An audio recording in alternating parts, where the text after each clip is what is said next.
Right, well, General Motors reported quarterly results this morning. The company posted better than expected earnings, operating profit and revenue despite the challenging environment.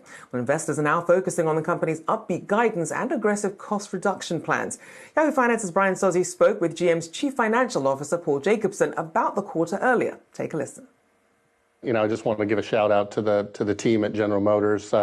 Last year was a remarkable year when you think about the amount of pressure that we faced. We started the year with about $2 billion of inflationary and cost headwinds. We ended the year with over $5 billion, and all we did was set another record. So the team at GM is really doing amazing things. And as we see it, the demand for our vehicles remains strong. When you look at the quality of our launches, the pricing, we had a great December that capped off a great 2022, and 23 is getting off to a good start as well. Why do you think, I think the earnings beat is really getting the attention here by investors. What are some of the drivers behind that? Well, what I really want to share with investors is a message of consistency. When we first gave out our guidance at the beginning of last year, there were a lot of skeptics and people that we didn't believe us. And I feel really good about the team's execution. And as we've seen strength across the company, whether it's in pricing for our launches, quality, but also volumes. We said that we thought volumes would be up 25 to 30%. They ended the year up 25%. So really strong showing by the manufacturing, engineering, supply chain teams. Our partners in chips really did a fantastic job. So I would say it's a story of execution, and that execution we think is going to continue into 2023. You mentioned strong December, Paul. Good start to 2023. Does that surprise you, just given where the economy is and all this recession talk we continue to talk about here in the markets? I think it's a fair question, Brian. We're watching all of the headlines, and we obviously see what y'all do too. And there's a lot of cause for concern in the market generally. But what we've seen for our customers, for demand for our new products, for the credit portfolio at GM Financial is continued strength. There's some normalization in the GM Financial portfolio, and their earnings are going to be down off their record highs for the last 2 years, but still a fantastic year when you look at it historically for GM Financial. But the consumer for us remains strong. We're being cautious. Today, we're also rolled out a $2 billion cost reduction program over the next 2 years. That is what I would say is just try to be prudent.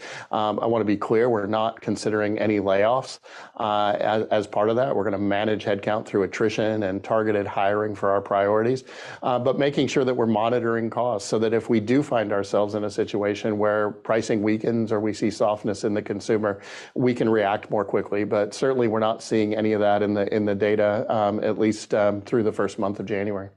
$2 billion in cost cutting, Paul, that's a very big number. Where will those savings come from if you're not doing any layoffs? Well, I'd say we're going to continue to drive for reduced complexity in our products. We're going to look at all areas of corporate overhead and discretionary spending. We've been investing heavily in a lot of growth initiatives. We've got to follow that up by making sure that we're capturing efficiency and making sure that we're moving on and stop doing some of those things that aren't as value added anymore. So we're going to challenge the entire company to go get it. We think we'll get about a third to half of that in 2023. But this is something that I would say is just prudent cost management for us to allow us to continue to focus on investing in those priorities that are important going forward. And the outlook, Paul, for the full year, adjusted operating profits and earnings, also surprising the market positively here. Is a mild recession baked into that outlook?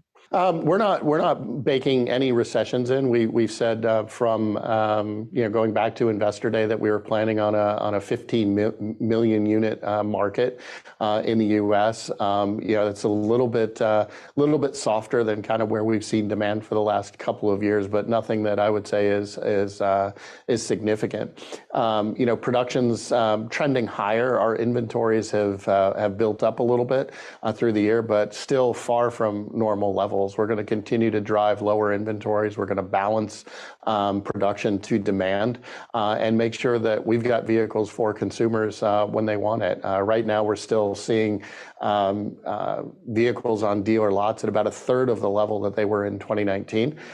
So we're focused on trying to balance that out at a lower level that is healthy for both the business and for the consumer. Do you think we're in a good old-fashioned '80s style price war when it comes to EVs. Two of your competitors are out there chopping prices. What do you think on that? And are you going to respond? So we've seen incredible demand for our EVs, and we're launching even more this year.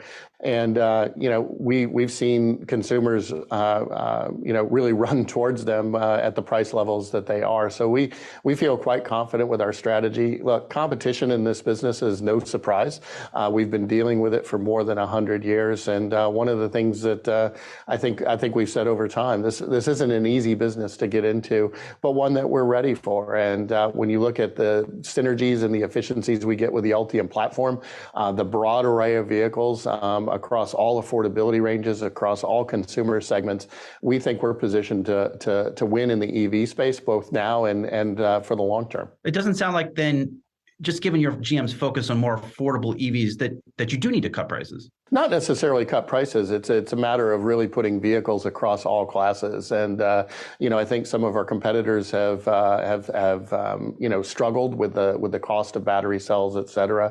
Obviously, Tesla's doing incredibly well, and a lot of lessons that I think everybody can learn from them. But at the end of the day, it's about driving efficiencies. And we think with the Ultium platform and with our scale of manufacturing, we can offer vehicles in different classes and different segments at different price points that are better than anything out there, and to be able to do it while hitting our margin targets. You and I are both car guys here, and from one car guy to another, I have to ask this: why is GM investing almost $900 million in small block V8s? I thought that engine, Paul, was just supposed to be discontinued, and we're plugging everything in. Well, we continue to believe that the ICE portfolio has really strong value. In fact, it's funding the transformation. And when you look at the results that we saw in 2022 with record levels of free cash flow while investing increasing amounts back in the business, that's coming from the ICE portfolio. But we're also called to make that more efficient. And there's a lot of efficiencies that are coming in to those new engines. And they're going to continue to be around for a while as we transform our vehicle into 100% EVs by 2035. That was General Motors Chief Financial Officer Paul Jacobson with Yahoo Finance's Brian Sozzi.